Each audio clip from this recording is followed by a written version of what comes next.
Assalamualaikum warahmatullahi wabarakatuh.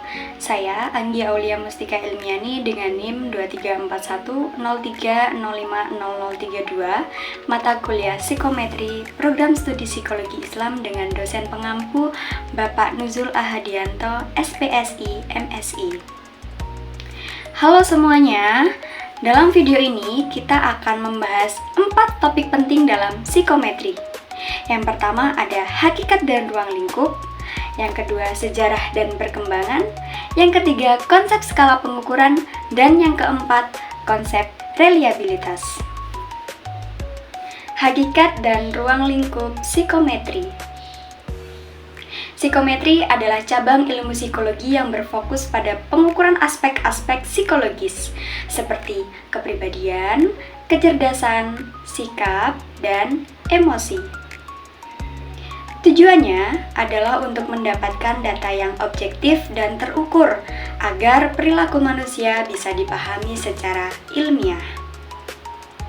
Fungsinya sangat luas, mulai dari seleksi karyawan di dunia kerja, penilaian kemampuan akademik di sekolah, hingga penelitian sosial untuk memahami perilaku masyarakat. Intinya, psikometri adalah ilmu pengukuran dalam psikologi yang menjadi dasar bagi seluruh asesmen dalam penelitian psikologis. Sejarah dan perkembangan psikometri. Sejarah psikometri dimulai dari Francis Galton yang pertama kali mencoba mengukur kemampuan mental manusia. Kemudian ada James McIntyre memperkenalkan istilah mental test.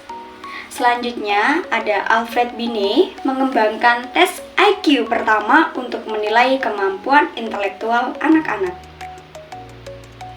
Dan ada Charles Spearman memperkenalkan konsep faktor umum J serta dasar-dasar analisis faktor. Awalnya, psikometri menggunakan teori tes klasik atau CTT yang berfokus pada skor total dan kesalahan pengukuran.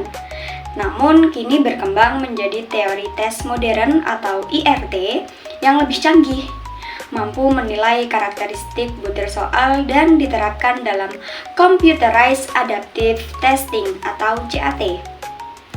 Bayangkan perbedaan antara tes kertas pensil dulu dan tes online adaptif sekarang, itulah bukti kemajuan dari psikometri.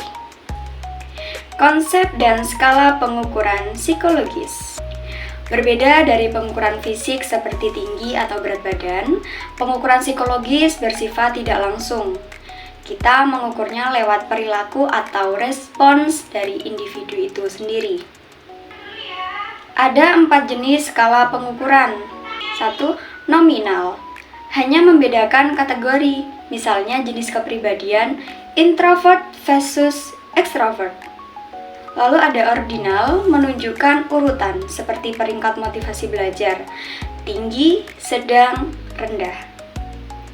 Interval, memiliki jarak yang sama antar nilai, contohnya skor IQ. Rasio, punya titik nol absolut meskipun jarang di psikologi. Contohnya, kita bisa membuat skala stres akademik mahasiswa atau skala kepuasan kuliah daring untuk menilai pengalaman belajar mereka. Konsep dan faktor reliabilitas. Reliabilitas berarti konsistensi hasil pengukuran. Kalau alat ukurnya reliable, hasilnya akan stabil dan tidak berubah-ubah walau diuji di waktu yang berbeda. Namun, reliabilitas bisa dipengaruhi oleh banyak faktor, misalnya kondisi emosional responden, waktu pelaksanaan tes, atau kejelasan instruksi.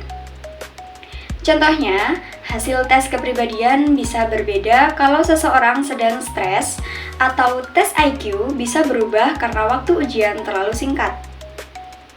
Jadi, alat ukur yang reliable sangat penting agar data yang kita peroleh benar-benar mencerminkan karakter psikologis individu.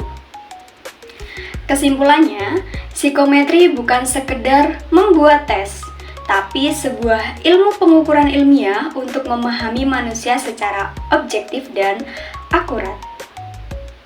Dari sejarah panjang hingga teknologi modern, psikometri terus berkembang untuk mendukung kemajuan psikologi dan kehidupan manusia. Terima kasih sudah menonton.